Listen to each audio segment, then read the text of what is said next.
to another gathering of the Gold Key Adventurers Society. Have a seat by the fire as we prepare to help you unlock the secrets of the travel life. From theme park thrills to Purple Mountain's majesty, we want to see it all and do it all, and we want to help you do the same. We all have those bucket list trips, once-in-a-lifetime destinations that we'll get to someday. We're here to help you make your travel dreams a reality. Buy the ticket, take the trip. Where do you want to go? Come on, now tell me what's on your bucket list. Okay, hey, it's a beautiful day. Okay, hey,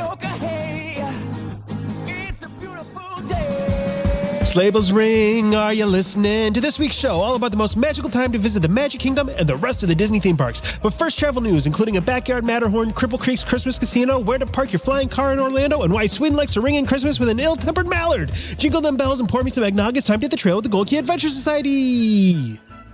It's beginning to look a lot like Christmas, especially at Walt Disney World, where the halls are decked, the trees are trimmed, and the fat man in the red suit is making regular visits to make sure all the princesses and anthropomorphic woodland creatures are still on the nice list. There's nothing I'd rather do than sit down with a cup of holiday cheer and think of all the warm, fuzzy feelings that holidays at the Disney parks give me, so we better get the travel news out of the way. But first, I was wondering, much like pie versus cake and Elvis versus the Beatles, most people seem to have their personal favorite version of A Christmas Carol that they just have to watch every year. And I was just curious, which one is your go-to? The Muppets. Scrooged. 100% the Muppets. Scrooged is a good one, too. Muppets. I don't know if I've ever seen that one. I love the Muppets Christmas Carol. It's surprisingly, poignant and good. So good. There's some of those songs are really good. Yes. There's a couple of them that make me cry. Oh, you guys. Of course, I cry. Light the lamp, not the rat. Light the lamp, not the rat. Yeah. And you got Gonzo and Rizzo. Yes. So it doesn't get any better than that.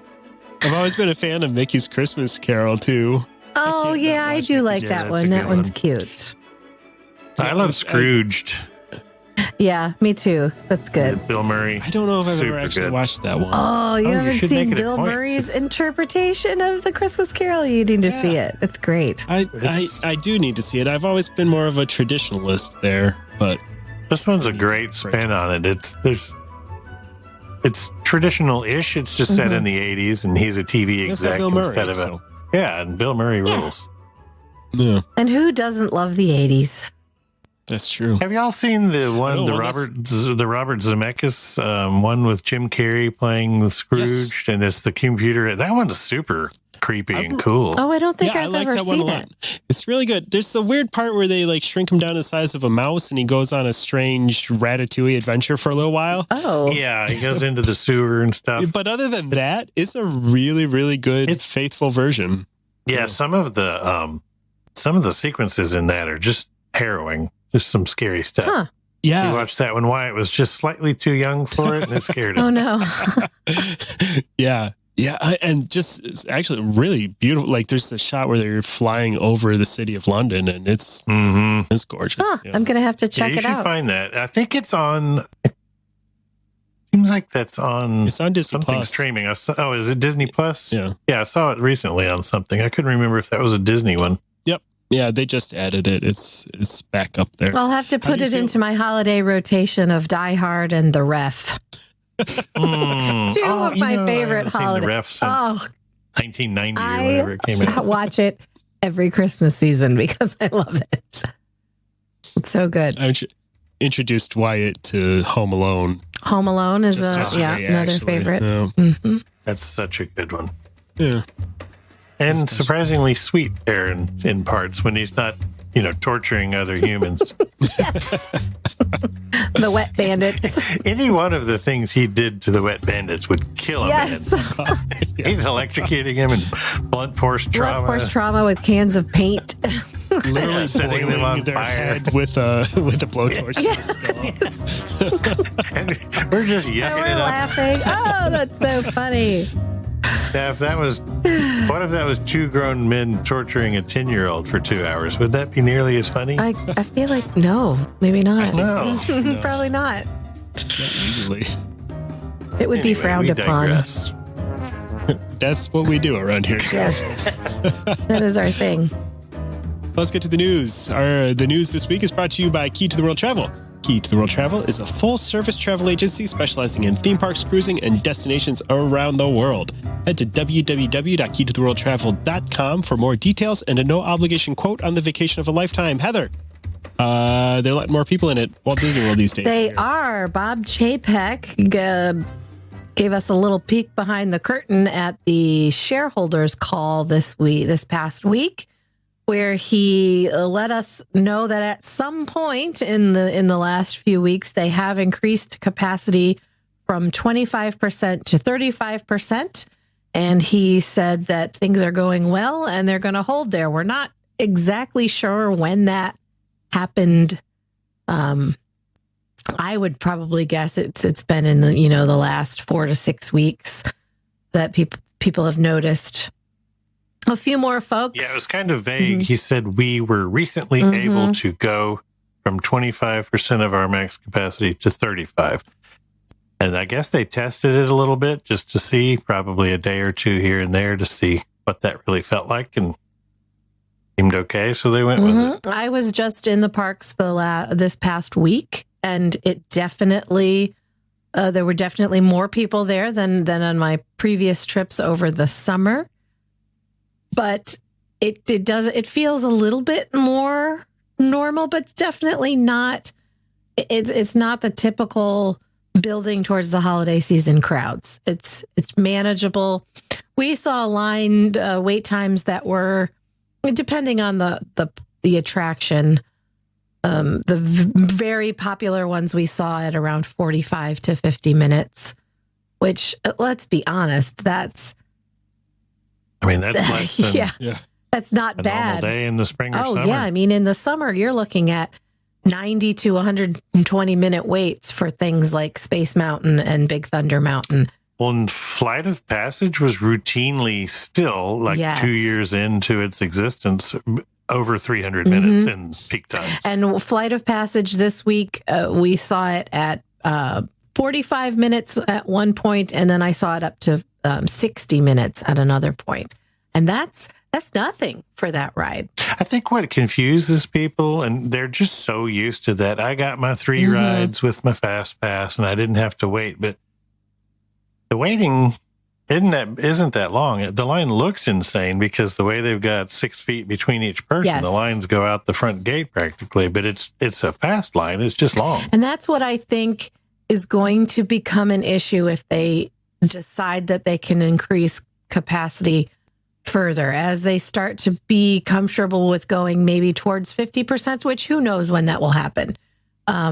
Maybe it won't happen. They went 7 months or 6 months with 25. Maybe it won't happen until a vaccine is widespread. Maybe they'll decide to hold here. I don't know. But if they want to increase capacity anymore, that's going to start to be the issue. Those lines. I don't know where you put anybody. Yeah, those lines, when you have to keep them 6 feet apart, they stretch a long way. Yeah. Because of the inclement weather that Central Florida is known for, Disneyland has a lot of outdoor queues normally. Yeah. Because it doesn't rain much there and it's always temperate. Orlando's hot as hell when it's not raining. So the outdoor queue thing can be a drag there because the lines are spread out so far, and almost all of their queues are indoors normally. And they've done a lot of many more of the attractions now have the plexiglass inside on the interior parts of the queue, so that they've been able to bring more of it inside. Rise of the Resistance got plexiglassed in the last few weeks. We just experienced inside of the ride vehicles. Inside the ride vehicles, and in a few other spots. I don't want to give away too much of what happens in that attraction for anyone who hasn't experienced it. But once you get through the line, there are kind of 3 distinct areas you go through before you're in the actual ride vehicle. Character interaction. Yeah, and there's a room where you're watching a briefing from some Star Wars well-known characters. And previously, they were loading fewer people into that area because they couldn't keep them apart. And now they have plexiglass partitions that they can take groups and these. Now we're all pressed in there on the You glass. guys go. So they have colored dots on the floor, and they'll say, "Okay, your group of 4, you find the green dot." And you stand there and you're behind a little partition so that they can put another group right next to you, pretty close, but you're behind plexiglass That's now. good. I'm glad they're still doing that part of the attraction. And that has I was increased. afraid they were just going to open the queue all the way up so you go right to the Which has part. happened, That pre-stuff yeah. is the best part. That has happened on Tower of Terror. You walk directly, you walk through that little library. I don't mind that. That's If I fine. never saw that stupid opening Yeah. to Tower of Terror again, it would be too soon. I won't have my teenager screaming in my ear because every time it goes black, he thinks it's funny to let out a high pitched. I apologize for that because I gave him that idea. Yes, you did, didn't you? Haunted Mansion, the same thing. You walk straight through the stretching room. I wish they would come up with something on Mickey and Minnie's Runaway I was Railroad. just going to ask about that. Yeah, you are walking the straight show through was the the pre thing. show. For anybody that hasn't ridden it, you start off with a movie that you're going to be set in, and then they do the coolest illusion to put you in the film, and they can't do that now. You just go and get on the ride, and it makes less sense as an attraction now when you don't know usually I don't care about their so-called storylines on these rides, but this one really added to it and made a lot What of they've sense. done that just happened recently, because Jeff, when you and I were last there, they didn't have this. Now, when you're waiting in line before you go into that room where you would have watched that short, they have an announcement come on that explains what would have happened in that room. Why don't they just put screens out there in the queue Oh, for that's you a to good see idea. the thing, and then show that happening Yeah, That makes sense. that would be instead better. of a guy going, "What you would be seeing here." Yeah, we Trust have me, guys. Yeah. It's going to be awesome. put 4 big screen TVs out here, and you're done. This was going to be There's awesome. Yeah, you would've plexiglass loved now in between the rows on Mickey and Minnie's Runaway Railway, so they're able to load more people onto each of those little That's train perfect cars. for that vehicle because it's a long bench with a straight back, And you It's can't. easy to It plexiglass. doesn't obstruct your view at all. So they've definitely made some changes to ride vehicles to help with this capacity increase. So they're getting more people through. We noticed Big Thunder Mountain is still, that one takes a while because they're still only loading one party per train car. So you could have, if you're a group of 2, you're in a car by yourself, you could have 6 rows in front of you that are empty, which is, it's really just not necessary. But yeah. But as that's a harder one to retrofit with Yeah, for plexiglass sure. because it's an open air top and it's fast moving. Yeah, but as long as everybody screams in their heart and says it out Exactly, loud, yeah. it'll be all right. Yeah. But it is good to note that they are, as this is an ongoing, the coronavirus pandemic is an ongoing thing. They didn't just adapt and stop there. They are watching how things are working, and they are continuing to adapt so that they are able to let more people in and still do it safely. They've really stepped up their focus on the mask wearing. I mean, if your mask slips off your nose, pretty quickly, They slap you across the face. pretty quickly, there's someone there to remind you that it needs to be all the way up. And their signage has changed to reflect the fact that they can make you leave if you're not wearing it properly. Thank you. Yeah, Good. and they've done that with I don't know how many times they've had to re-record those little announcements that come on every now and then to remind you about the safety, but they keep adding stuff to it. And they've added if you're not properly wearing an approved mask, you will be asked to leave. Face Covering. Sorry. Yes. Oh, And we're physically distancing, not socially distancing. and they changed their masks that they sell. I didn't like theirs when they first came out with them. They were 100% cotton, and they were 3 layers, and they were oppressively thick. They were not comfortable. And they've switched it to a microfiber. Yes. They've switched to a microfiber version, and it's now just 2 layers. It's microfiber, so it's not going to shrink when you wash it. That happened to my first round of Disney masks. We washed them. They were already a little bit too small. They're too small to Yeah, begin and with. they turned into doll-sized masks. So they're microfiber now, and they're very comfortable. I bought a couple. They look cute on all your Mickey dolls. Yeah, that's true. Yeah.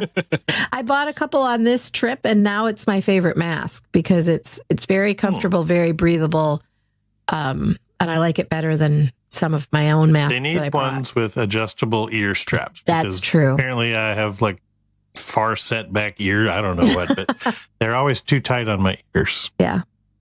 Well, so just it's good things. They've increased capacity, and it hasn't. In my opinion, it hasn't lessened the experience, and I felt very safe. So I actually saw a lot better mask compliance this time. I didn't see as many people with their nose hanging out, so that was good.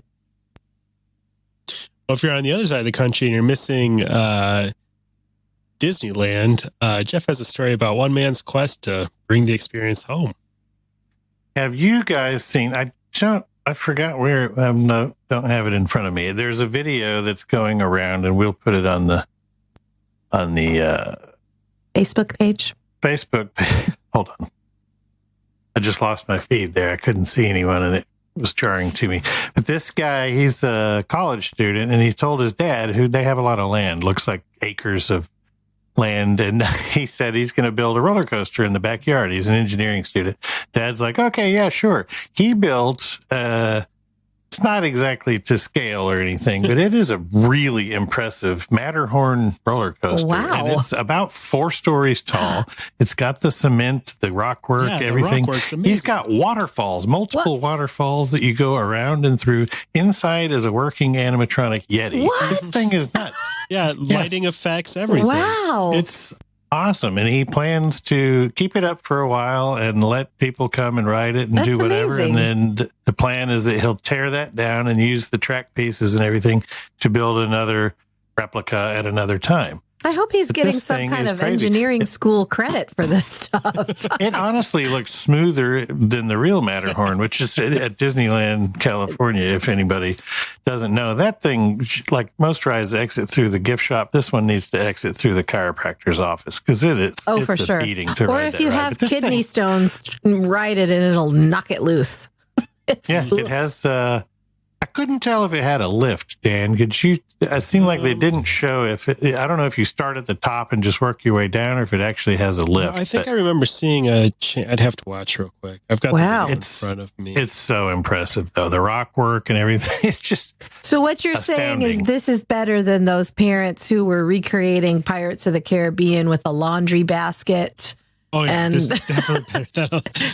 Pulling the kids down the stairs. A little different. It probably cost a little more than a Walmart laundry basket, too. But this thing is so impressive. And the video shows like all of his buds are out there taking turns doing it. It has the splash thing at the end that goes through like a reservoir thing. So the reservoir cycles the water up into the top, and all the waterfalls go through the thing and wind up back at the thing, where at the end you through the thing, just like on the real Matterhorn ride. That's very cool. Hill. It does have a lift hill. Wow. The largest drop is 6 feet. The track is 400 feet long, and it's a 50-second ride.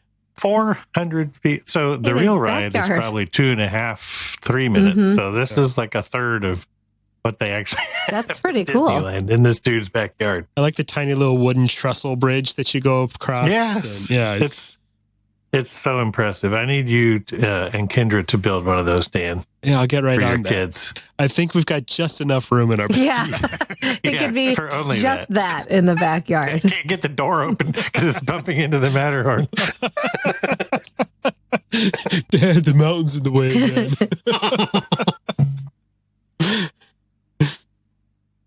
All right. Well, that means it's time for our favorite segment. For the best travel hacks when you're planning your trips, here's Key to the World Travel with Just the Tips. Just the Tips.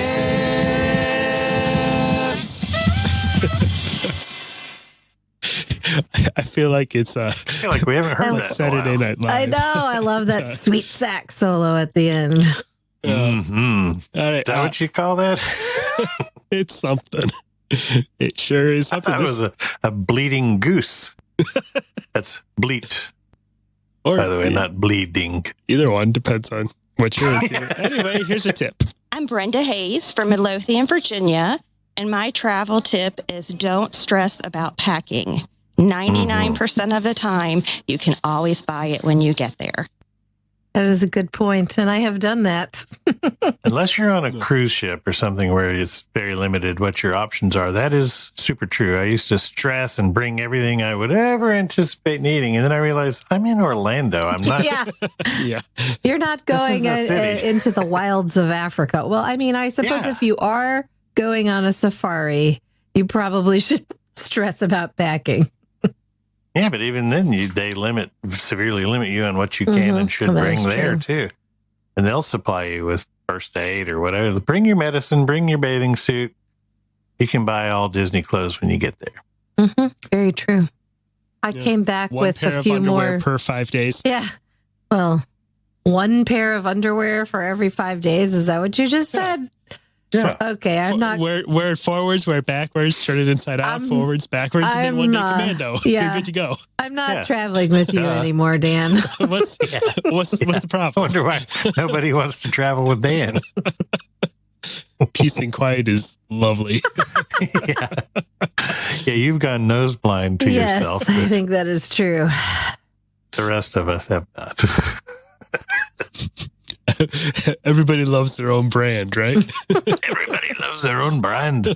I used to stress a lot over packing and would start days before. Now the only thing I do is I do toss a few things to make sure things are charged that need charging when I get there. But otherwise, your clothes are easy to toss in a bag and go. Yeah.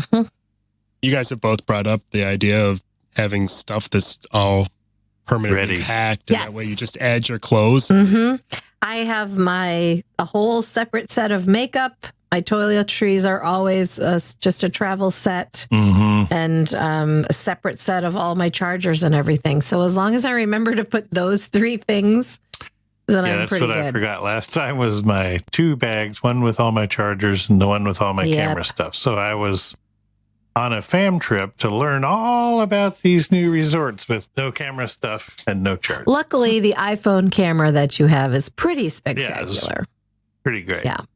Didn't have my other stuff. No 360s from that trip, sadly. Oh, well.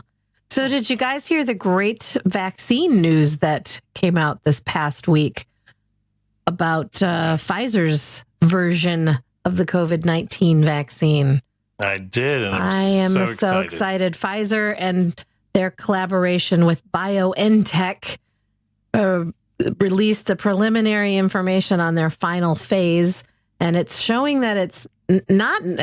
When I first read the headlines, they all said Pfizer's vaccine is 90% effective. It's actually close to 95% effective, which is kind of extraordinary. Even the vaccines... Typical vaccines are in the 60 and 70% range. And the annual flu vaccine can get sometimes close to just, 40, 50%. And this is great news across the board because Pfizer's method of targeting the spike protein is what all of the leading vaccine candidates that are in final phase testing right now, it's what they're all doing. And back when all of these really started entering the final phase, there was some skepticism, I wouldn't say skepticism, but maybe some worry. I think I remember Fauci saying that it's a little concerning that we're putting all of our eggs in one basket.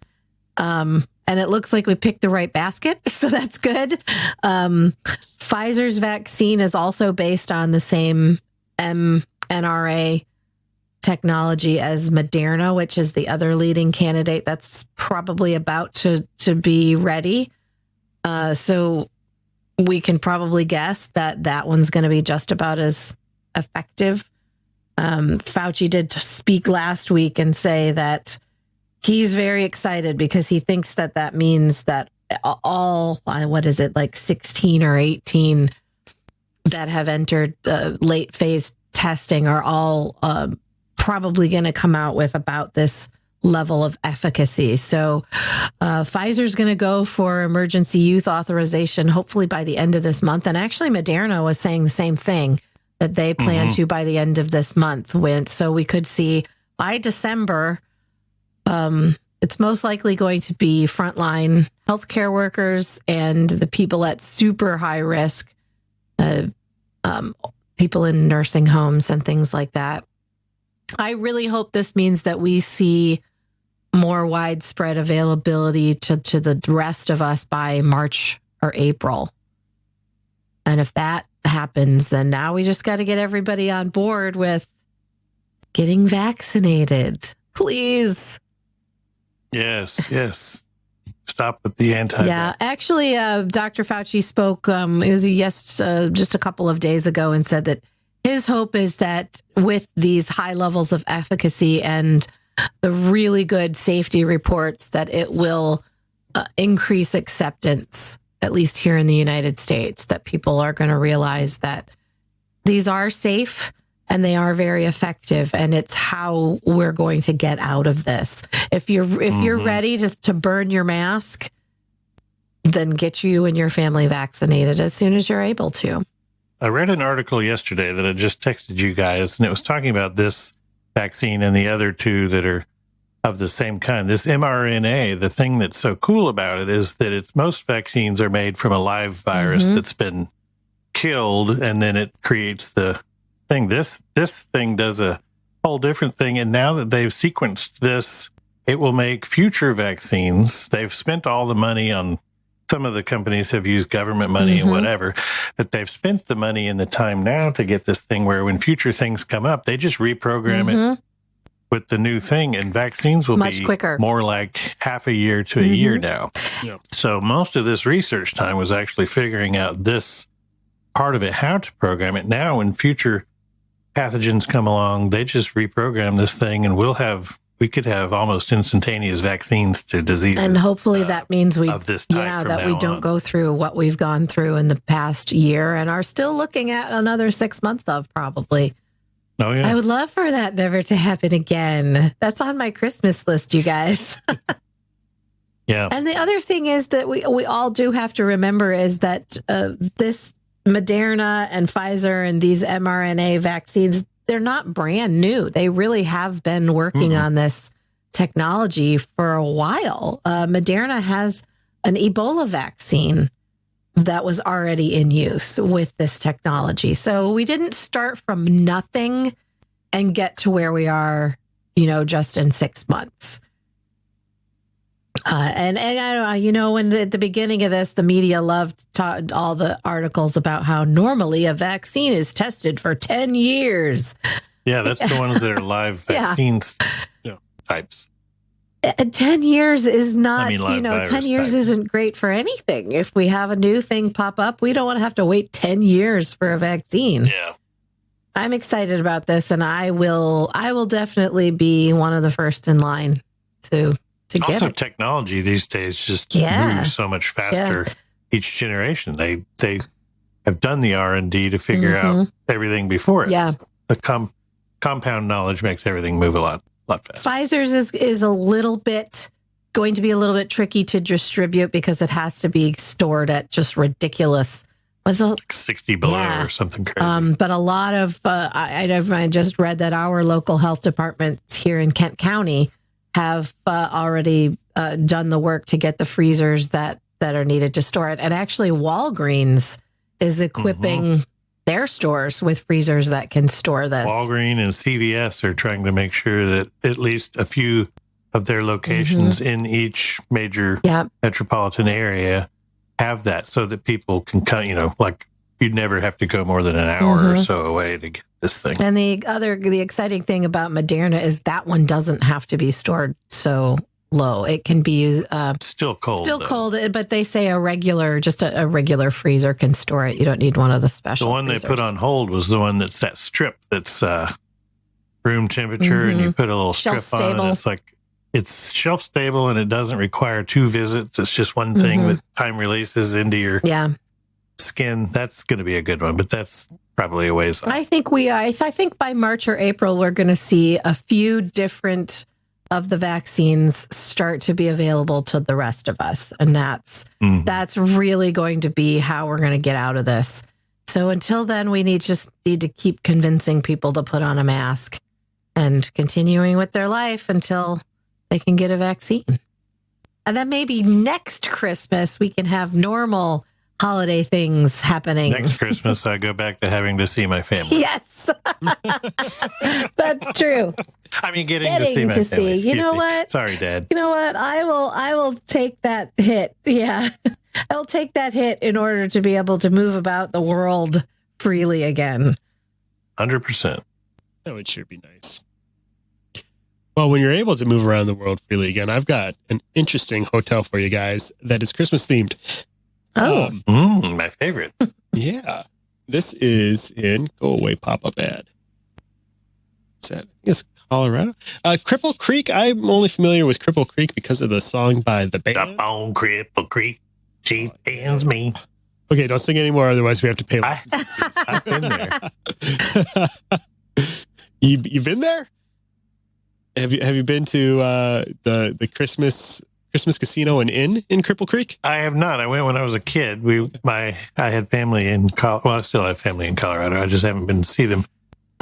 And we would go to Cripple Creek. It was like the oldie times town with the gold panning and all that stuff. Bronco Billy's Casino bought Bronco Billy's. Bought a historic hotel there, and they've opened the Christmas casino and inn there, and it's going to be year-round themed to Christmas time, including around the holidays. They're going to have 8 live reindeer living in the hotel's parking lot. It's got a small inn. It looks like it's just about 12 rooms that are all decorated for Christmas all year round, and the gaming floor features all kinds of stuff. A 15-foot rotating Christmas tree, 360 yards of garland filled with more than 4,000 ornaments, and the centerpiece of this hotel is a 17-foot tall German Christmas pyramid. You know those wooden things with the candles? German Christmas pyramid. Oh, okay. Oh, the candles, then that spin the little angels. I don't think I would have called that a pyramid, but yes. Apparently, that's what the Germans call it, and it's 17 foot tall. Apparently, it's one of the 2 largest in the world. Does it have 2 giant candles? It has 100 giant candles. Wow! Did you click the link there? It's impressive. And it's right on the casino floor. So there's like a guy playing slots next to this beautiful. I mean, it's not a huge casino. We're not talking Vegas here, but it does have a. Also, it's called Bronco Billy's. Yeah. So I think nobody expected Vegas scale. No. So if you're looking for some Christmas over there it's in an old Walgreens, Colorado, a little blackjack with some Christmas decorations. Head to Bronco Billy's. Absolutely. It looks fun, though. Next to it is a smaller, but still quite substantial one. But can you take your flying car there? You can't. No, but you know where you will soon be able to take your flying Tell car? me. Orlando. What? Orlando, in an announcement that drew immediate comparisons to the Jetsons, Orlando and a German aviation company have formally unveiled their plans just this week to build a 56,000 square foot transportation hub for your flying car. Who has these flying cars? Well, I do, Oh, quite awesome. frankly, and I've been circling for years looking for somewhere to put her Trying down. to land.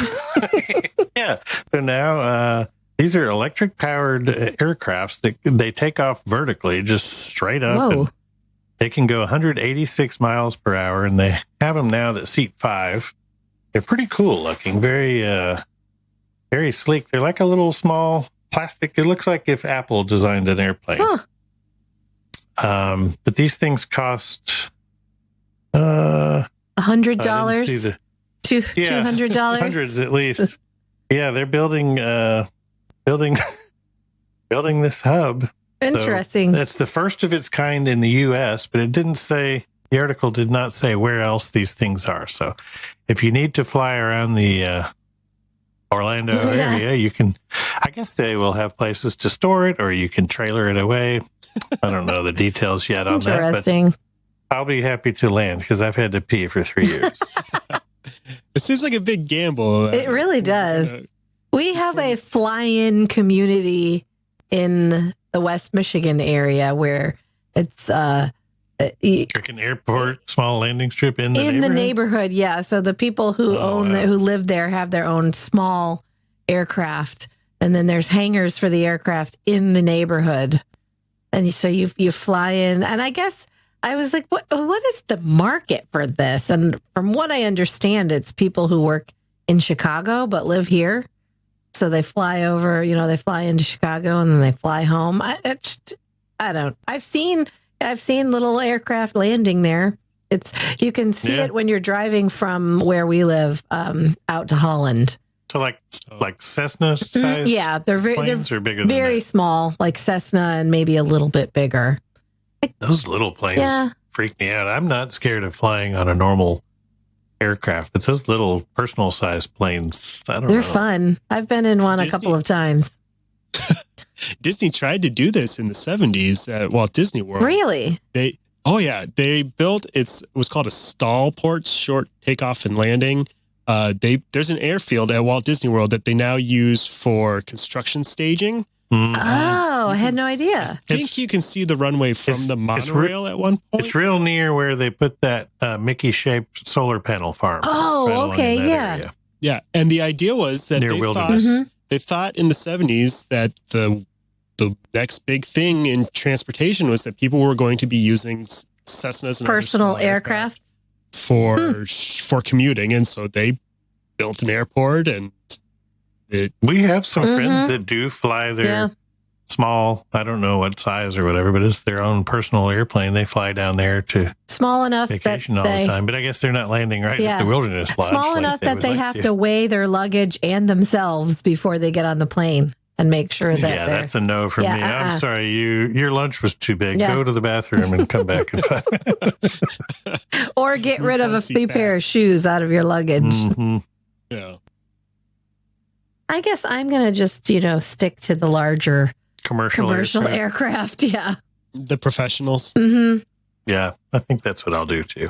Unless I find someone with a private jet who wants to fly me around. I'd allow that. Yeah.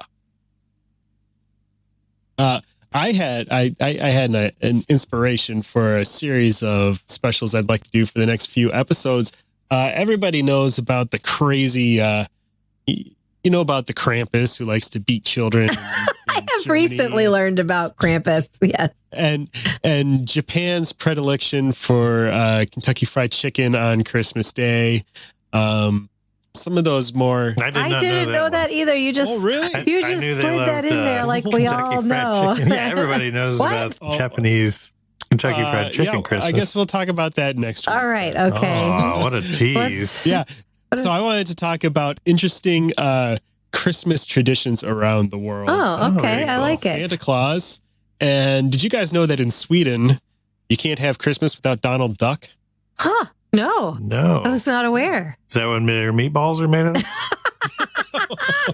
That's why they taste so good. No, in Sweden, about 40% of the country gathers around the television every Christmas Eve to watch Donald Duck cartoons. This is very specific. Yeah. So every year since 1959 at 3 p.m. on Christmas Eve, the 1958 special, ready for it, Kalla Anka och hans vänner önskar God jul. Yeah. Which I'm going to need just you saying that isolated into a MP4, please. I'm on it. That translates to Donald Duck and his friends wish you a Merry Christmas. Huh. And they screened that on Sweden's main public television channel, TV1. It's hysterical. It's on public TV. Well, you might have either heard of or seen this special, maybe. And I'm not sure I have. It says, from all of us to all of you. You've probably at least heard the song Jiminy Cricket sings. All of us. Oh, yes, yes. Okay. Very Merry Christmas. Yes. So it's an hour-long special where they show shorts, Christmas-themed shorts. For decades, Sweden only had 2 channels, and this was the only time of year that people could watch Disney cartoons on television. And so now it's their popular. Christmas tradition. Yeah, and it's stuck around. Interesting. Swedes love this special so much that last year, while the show was on, cell phone data usage fell by 28% and calls to emergency services dropped by 16%. Oh, no, I cut my toe off, but I got to watch Donald Duck. I'll call when it's over. Hold on. Give me 30 more minutes. Well, I love that they're keeping their tradition. Meanwhile, we can't even hardly get Peanuts Christmas, Charlie Brown Christmas on the air now. It has to go on a streaming platform. Yeah, I know. It's impossible to find all the good stuff. I just like the outline on this one. It says, so the soft, angry glow of a barely intelligible duck has assumed the role of the fire around which people have long gathered to hear once again the stories that they've heard 100 times An before. angry duck. Aww. It's the nation's weird uncle. Yes. Yeah, it's not really that the films are so good. Charlotte Hagstrom, a professor of ethnology at Lund University, told NPR, it's more like it's just a ritual to sit down with your family every year at the same time, watching the same films. So, Yep. Cool. I'm sure you can probably find that on YouTube or something. So Yeah. start your own family tradition. And stick around next week to learn about Kentucky Fried Chicken in Japan. That's right. And stick around right now because after the commercial break, we're exploring the special kind of holiday magic that only the Disney parks can create. When it comes to planning your next adventure, knowledge and preparation are always key. That's why a call to your Key to the World Travel Vacation Planner should always be at the top of your to-do list when you feel the urge to venture forth and explore the world. Key to the World Travel is an authorized Disney vacation planner, specializing in travel to Disney theme parks around the world, as well as Disney Cruise Line, Aulani, and Adventures by Disney. With over 450 travel advisors who share a deep love for Disney destinations, Key to the World Travel has a wealth of knowledge and passion to help you experience all the magic with none of the work. Wherever your wanderlust is driving you, Key to the World Travel is a full-service travel agency with the expertise to get you where you want to go. So whether you're headed to Universal Studios, Hawaii, Europe, or somewhere a little farther off the beaten track, your first step should always be to visit www.keytotheworldtravel.com for a no-obligation quote. Their expert travel planners are standing by to help you with every detail of your perfect vacation. That's www.keytotheworldtravel.com or at Key to the World Travel on Facebook. Key to the World Travel, your key to a magical vacation. The chestnuts are roasting, sleigh bells are jingling. Ouch. And the artificial snow is falling on a pair of 6-foot-tall chipmunks in knit hats and Christmas sweaters cavorting in the 80-degree Florida sun. Honestly, it really is a lot more magical than it sounds. In the words of Johnny Mathis, we need a little Christmas right this very minute to help turn 2020 around and make the end of the year merry and bright. So let's start with a look at some of our favorite memories from holidays in the parks past. Holidays at Walt Disney World. There's just something about it that's different from any other. Yeah, there's a vibe. There's a feeling. Definite it's a whole vibe. Yeah. It's a whole mood there at Christmas time. And as if when I round the corner in Magic Kingdom from when you come around the hub through the train station and you come around where you can see that shot down at the thing, when you see all the wreaths and the pretty and the garland everywhere and the music's different and it smells different and it somehow feels cooler even though you're still sweating your balls off. It just feels like Christmas in Central Florida. Yes. Let's be honest. Disney's kind of like an abusive boyfriend. They're really, really good at emotional manipulation. Yeah, Yes, really that are. is true. They know what they're doing. Yes.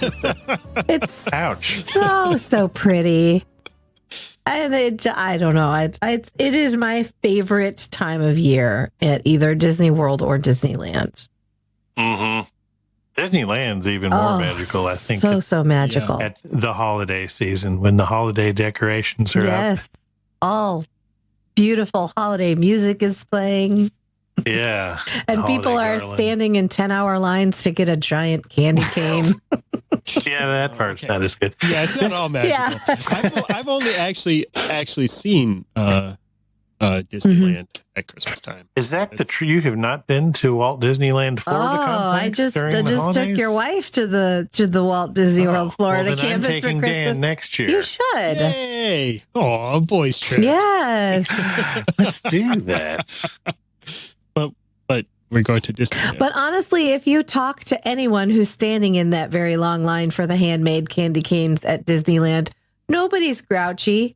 They're all happy. No. They're so excited that they're going to get a candy cane. And maybe we should explain what these silly candy canes are. Yeah. Have either of you ever gotten one of these? No, I don't like normal size candy canes, but this one is like the size of a little person's arm. Yeah, you could beat someone to death with it. It's a very large candy cane, but it's made by hand. A certain number every day. And don't you have to like enter a lottery just to get a spot? Yeah, you get a numbered ticket thing, I guess. And once those are gone, they're gone. But then you go back and you stand in line to wait for them to be done making. They're handmade. They're thick. They're like an inch and a half thick braided candy cane. Who doesn't love a thick one? Mm-hmm. Yeah, it's really the girth of the thing and the mouthfeel.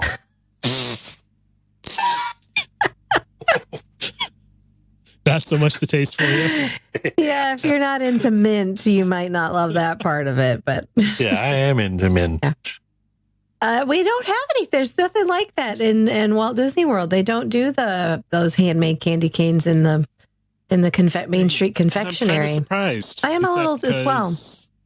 The number of people. There's a lot of things like that. That the scale of Walt Disney World just makes it kind of impossible to do these little quaint seeming homey things like that. Now, I could see them doing something like that in Epcot though. Sure. That caramel shop in Germany. They should be making special. Oh yeah. Yeah, the caramel coochie. And that shop, they have a salted caramel gingerbread cookie right now that is so good. Hey, did you get one of those? Yes. That looks pretty epic. It's yummy. I like all things sort of holiday and gingerbread and mint. And the nice thing about Disneyland at the holidays is it's a little cooler there than it is in Florida. So you can be wearing your Mickey Mouse Santa hat and a nice red fleece I went out and about in a ugly Christmas sweater and a ski hat when I was there. December. Yeah. Early December. It definitely gets chilly in the evenings, especially at the holiday time at Disneyland.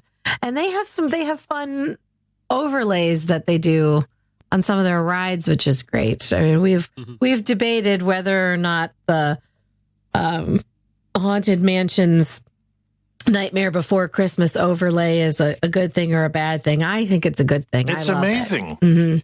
Yeah, if it was my one and only time ever to see the Haunted Mansion, I might be annoyed that it was the Nightmare Before Christmas, but it's not like the overlay you're thinking of. If anybody's been to the Jingle or whatever the Jingle Cruise version, that's like they put a few Santa hats and some wreaths out there on the normal ride. But this thing at Haunted Mansion Disneyland is insane. Every single aspect of it is taken over with Nightmare Before Christmas, from the opening thing where normally you have the stretching room with the surprise at the end. This one is Jack Skellington up at the thing. All the pictures have been changed. He's ghosted into the portraits, and animatronics are different. It's like awesome. it's almost like they gut it and put in all new stuff. Yeah, it's insane. We don't have anything like that at the East Coast version of Walt Disneyland Florida complex. In defense of the Jingle Cruise, the girls and I did ride that this week, and the skipper that we had was fantastic, and her entire it really all depends on the skipper. Her entire spiel was changed, so all her punny jokes were holiday themed, and she was hysterical. We had a great time with her. But if you get a lame skipper, it's just not fun. Most skippers are good, but I don't know if I've had some skippers in training or what, but they make the ride. The whole thing is just bad jokes, and you have to have good timing for that. Disneyland also has the amazing Christmas overlay to Small World that we don't have on the East Coast, right? That's right. I wonder why we don't do more of that. I think a lot of it's the time it takes to switch them over. I mean, Haunted Mansion, you're looking at between the It's a time it couple of takes them weeks. to put it over on either end. Plus, it's like it spends 6 months basically between changeover to Jack Skellington Town, USA to changing. Yeah. So it's like you lose half the year of the thing. Yeah. Jingle Cruise obviously doesn't take so long. Man, It's 4 guys, 20 Yeah, minutes. throwing out some Santa hats and Small Yeah. World though, when the facade of that at Disneyland is incredible to begin with. Amazing. That's They true. covered that with 10 billion Christmas so lights. many. I love the facade of Disneyland Small World so much better anyway, with the big front to it, and I don't know, the one in Fantasyland at Walt Disney World is just It feels like it's just sort of shoehorned in there. it's like even smaller world Yes. somehow. Disneyland Paris's Small World is like Disneyland California. And I like it even better. The sign out front is cooler, and And it's an attraction in its own right. It's not just inserted into the ye oldie times Fantasyland. something you ride because the Peter Pan line was too long. Exactly. I still don't understand why they don't pick that up and move it to World Showcase.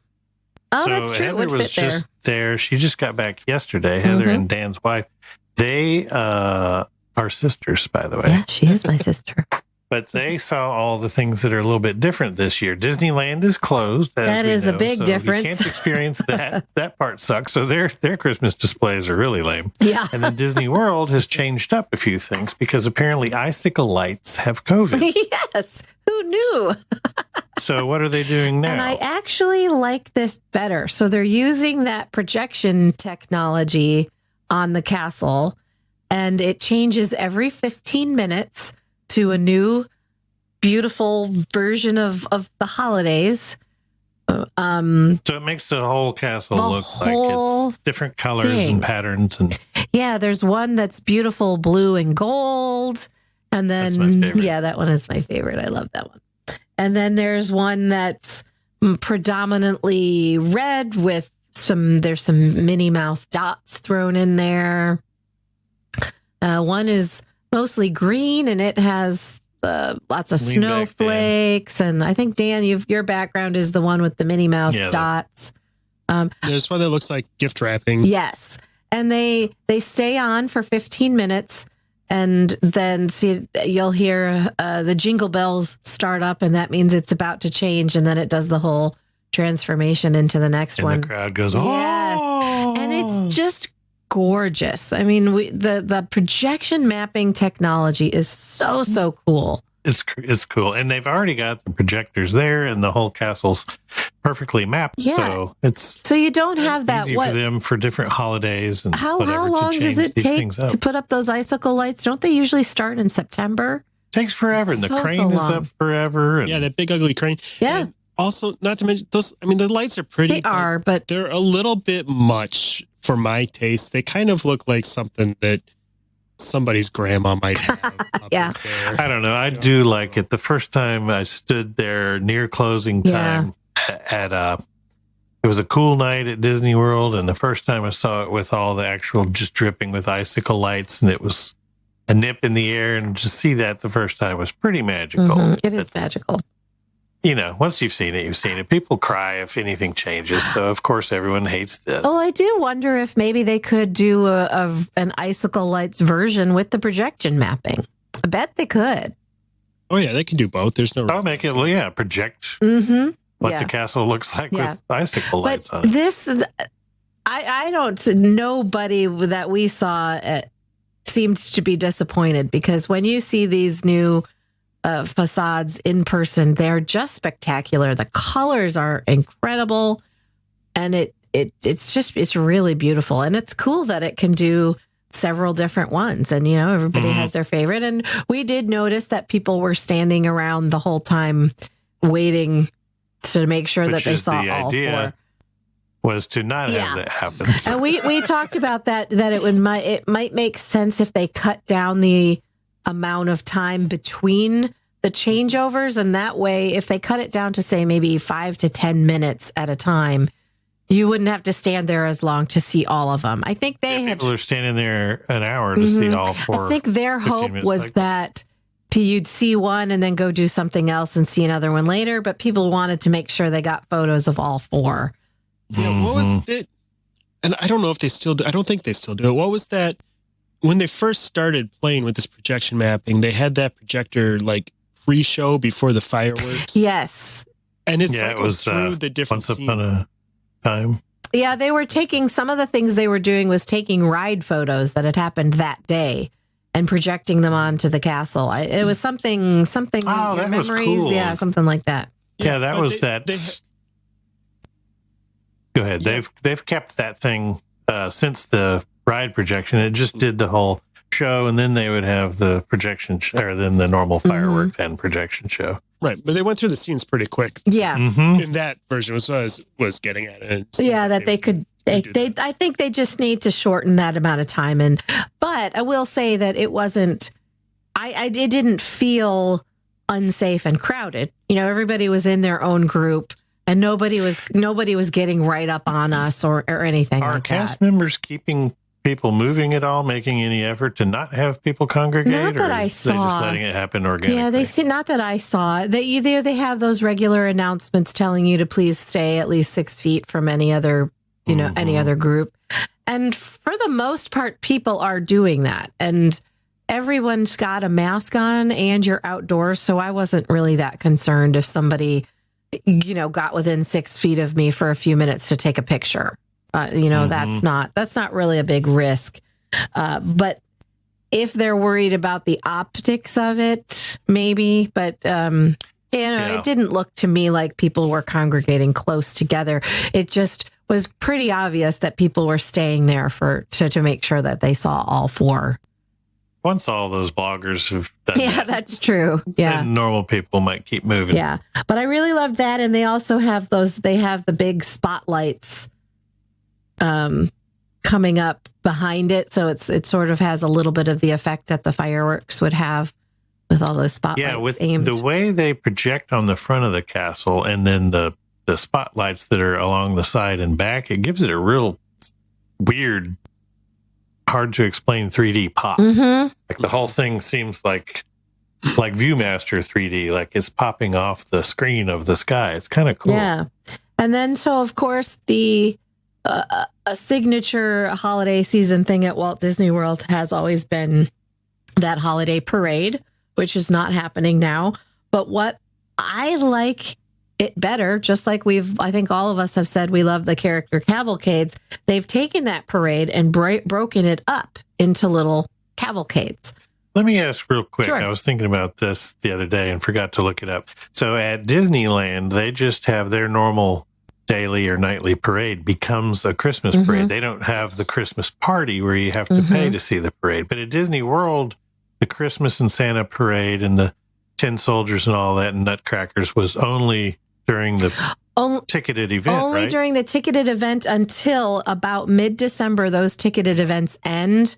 And then the parade becomes the Christmas parade. Just a normal parade. They don't hold. I have only ever seen it as part of the party. They stop holding that party during the heavier traffic times between Christmas and New Year's. So the parties usually ended somewhere around the 15th of December. There are no more Christmas so parties. The last week is just so then the last and yes, the holiday parade becomes what everybody sees at night, so that you can see it. Yep. So now they're just doing holiday cavalcades. Yeah, so they have one of my favorite parts of that parade is the toy soldiers. And so they have their own little cavalcade. Do they have the dumb reindeers that walk on their back legs? Yes. Those come out. They come out with Santa. Those are great. So the Santa float comes out and it's just him and the reindeer. Well, the reindeers are like dancing girls and gentlemen that are, they're anthropomorphic-ish. They look like reindeer, but they're all on just their back legs. They're fun. Looks really, really funny. Then they have one that's all the gingerbread men. And Love them. That one I think is Goofy and Clarabelle.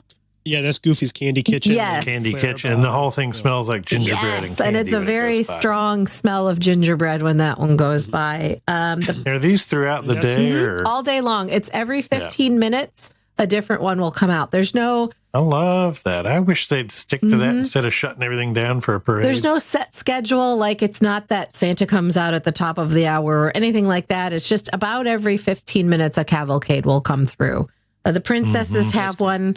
I felt sorry for the princesses because they have them all. I texted Heather and said, "Is it cold down there?" Because the picture she posted was the princesses in their winter gear with coats on. fur-lined capes and no. But it's just for the effect. And man, it's 85 They degrees. must have been, yeah. Oh, Yeah, Kendra sent me videos of all of those that you guys saw, and it looks a lot of fun. I really It is a like lot of fun.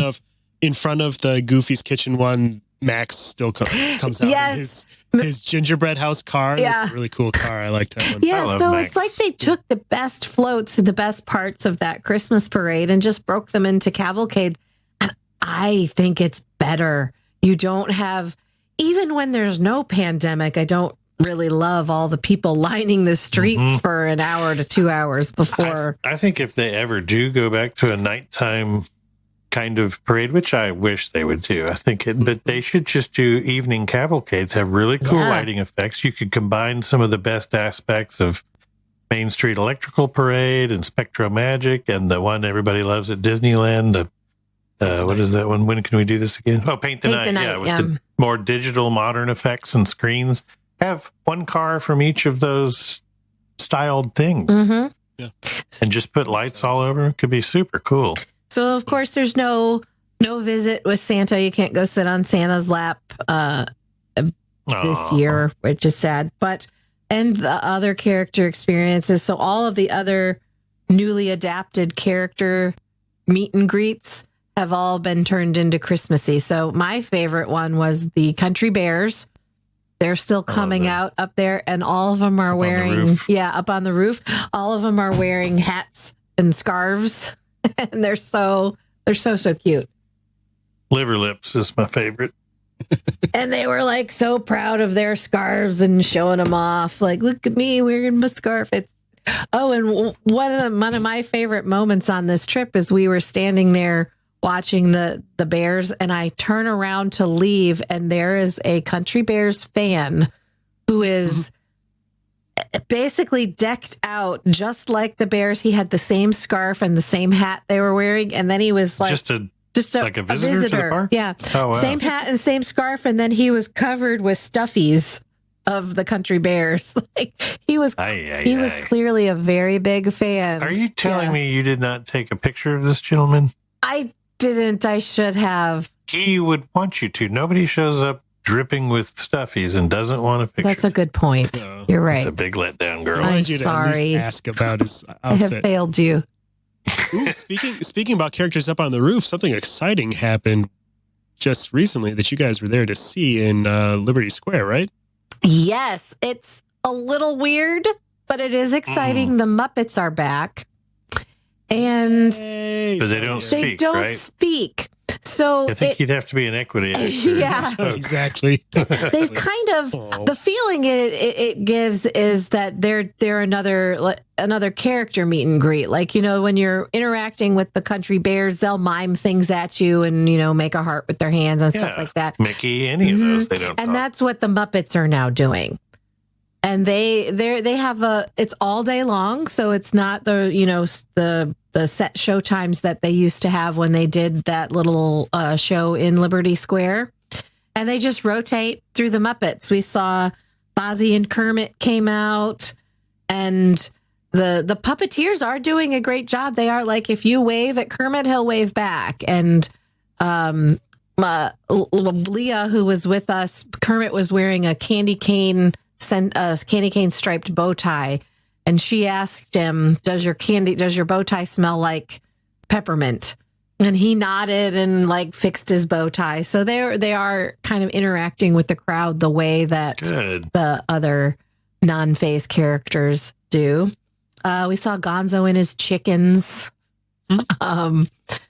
That's good. Yeah. That's easy enough to do. I saw, I theme park professor had video of them rolling out decorative banners that hung from the windows that they appear in. And so Fozzie came out one time and picked up a string of Christmas lights and was like trying to put it over himself and comically got tangled up in the Christmas lights. So it's a cute little show. It felt a little weird that it was silent, but I had to just think of it as, this is a character meet and greet instead of a Muppets show. You're so used to them talking that, but I love that they brought them back. Sam Eagle came out.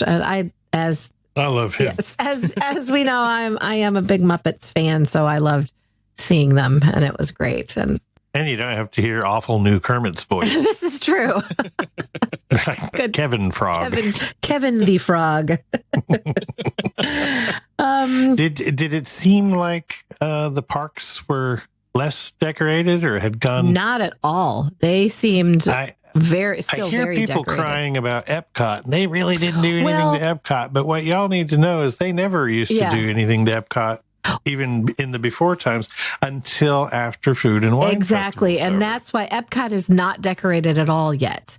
And that's because everybody's freaking out about that. Food and Wine is still going on, and I believe I believe it's going to be going on there up until either right before or right after Thanksgiving. I can't remember. But it's going to be another couple of weeks before they put up the decorations at Epcot. And I'm fine with that. And then they're going to transition from Food and Wine into the Festival of the Holidays. And that's when all those decorations will go up. And the other thing is, as in past years, Halloween came down and the next day, Magic Kingdom was all decked out. Yeah, Magic Kingdom was first. Hollywood Studios is all decorated now, and the Animal Kingdom. And behind me on my Zoom screen that we're recording on, I have the Holiday Gertie, the dinosaur. I love that. The lagoon there. It's so pretty. Really nice. Yeah, they have the big Christmas ornament balls that float in the lake, and they light up at night. I guess back when the parks were open at night. I guess now it gets dark earlier. Oh yeah, it's dark by 5:30, and you can get the full effect of all of the Christmas decor. Yeah, I think we were talking about that when they originally announced that they were going to be doing the projection mapping instead of the icicle lights on the castle. When would that come on? We're all like, wait, they're not open that late, but it's dark by 5:30. What time are the parks closing these days? They are closing a little bit later. When we were there, Magic Kingdom was open until 7. Hollywood Studios was open till 7. And that's 2 full hours of dark, really. Epcot was staying open until 10. Animal Kingdom was still closing at 6. January, February hours, so getting closer to some sense of normalcy. And I believe the holiday hours, as we get closer to Thanksgiving, they are going to be staying open later in the evening. Hollywood Studios also has all those cool sort of vintage 50s looking decorations that are. I love all that. The those tin toy type on things. The size of on the light poles. It's all heavy on the tinsel. Glowing reindeer. Yeah, it's all like instead of the pretty red and green wreath kind of look that you get in Magic Kingdom and Hollywood Studios. There's tons of tinsel everywhere. I love it. It's so cool. Hollywood Studios decor is my jam. And the Animal Kingdoms is also all up. So the trees are up at Magic Kingdom, Hollywood Studios, and Animal Kingdom. Animal Kingdom has that pretty like ethereal animal out front, right before the gate. Yep. The tree, it's before you go through the turnstiles at Animal Kingdom. You can get your tree pictures just after security. The not turnstiles, right? And the resorts started getting their decorations this past week. We got Did they do the gingerbread houses? That was my next point, is no gingerbread houses this year. Well, that would be COVID somehow. I don't know, but none anywhere. Cut down traffic. You're probably right. Yeah. People that aren't staying there just going by, particularly at the Grand Floridian. And Grand Floridian debuted all new Christmas decorations this year. There's no gingerbread house, but they're all 12 Days of Christmas themed. So their tree is new, and all of the other decorations there are new, and they're beautiful. Did they have That's a a gorgeous decorated tree. unemployment line where the orchestra used to sit? No, you and know play? what? There's a grand piano there now, and it looks like maybe they might have somebody playing the piano. So the in grand evenings. piano is not in the center anymore. It's over. Yeah, they took down that stage that they had built down there for the orchestra. It's completely gone, and that's where the grand piano is now. That's kind of sad because in the piano person, if they have one, is it one of those ones like Shakey's Pizza that plays piano? itself? Yeah, it might be. They found themselves a new gig too, so They did. Yeah, I was real glad to see that. Mm-hmm. Contemporary was all decorated. We saw that too. It's very pretty. They don't have a tree, and they don't have the gingerbread house now. So The Contemporary doesn't have that big tree not a out big front? tree. Yeah, that's right. Theirs is That's usually where their out tree front. always was out front. It's not up right now, is what I meant to say. Sorry, Mhm. they haven't put that part up yet. But everything was just rolling out the few days that I was there. They had their smaller trees inside and all their wreaths and stuff, and they had decorated the porte cochere.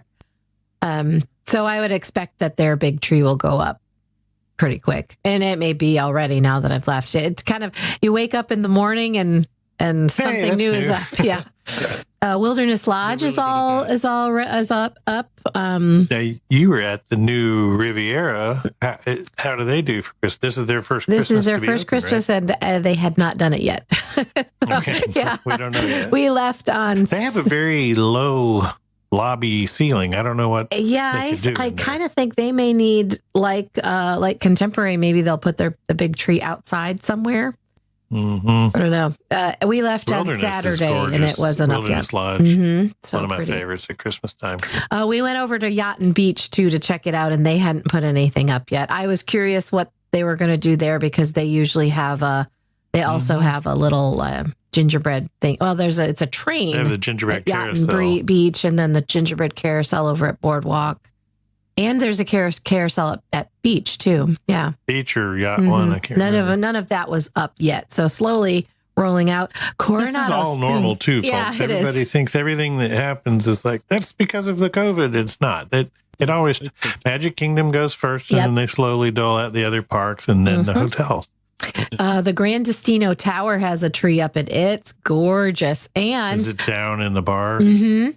And they're lighting Tower's the got- outside of the tower. They're putting red and green alternating lights on the outside of that beautiful tower, so you can see it from all over the place. And that's just really pretty. Yeah, it's Did all you there, guys really. see at Hollywood Studios the projection that they do on the Tower of Terror? Yes, I that have is yet cool. to see that. I've been there during Christmas since they've had that a few times, but never was at Hollywood Studios at night. Yep.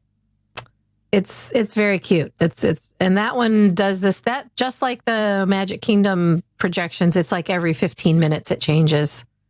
And there's Yeah, little sequences. It used to be more of a show thing. I think this year it's just decorative, right? Mhm. Yeah, it used to have some. There was music that went along with it, and those little laser light show.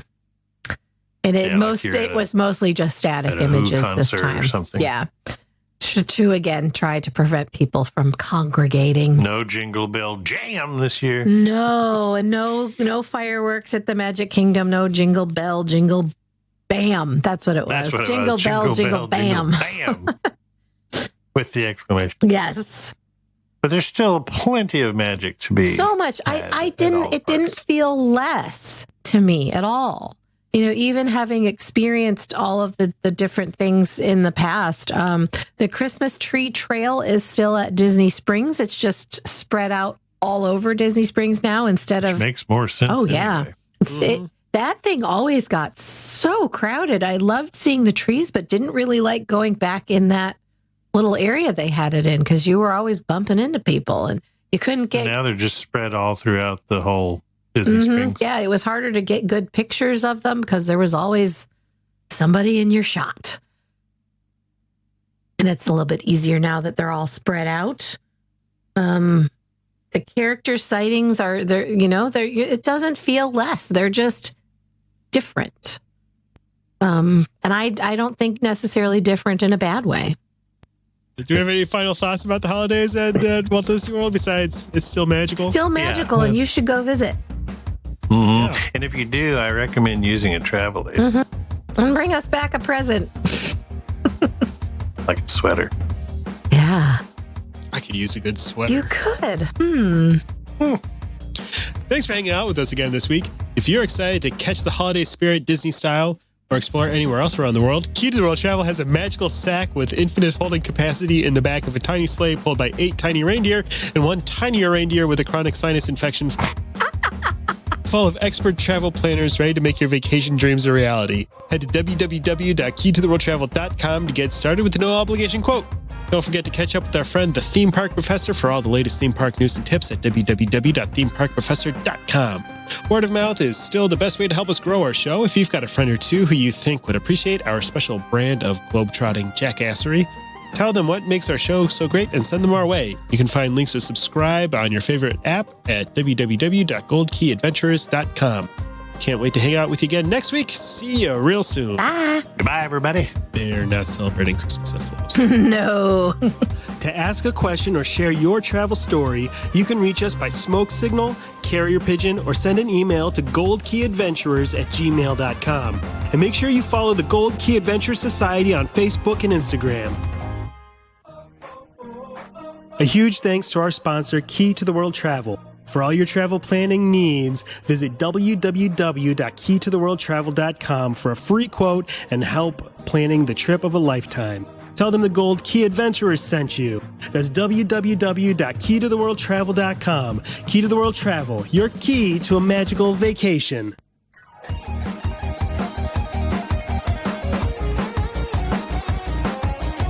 Thanks to Outer Vibe for the use of their song Hoka Hey for the intro and outro of our show. Find them on Facebook at The Outer Vibe or check out www.outervibe.com for tour dates, music, merch, and more.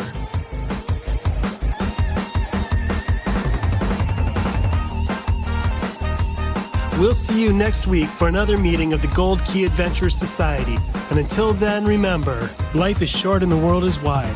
So go have an adventure.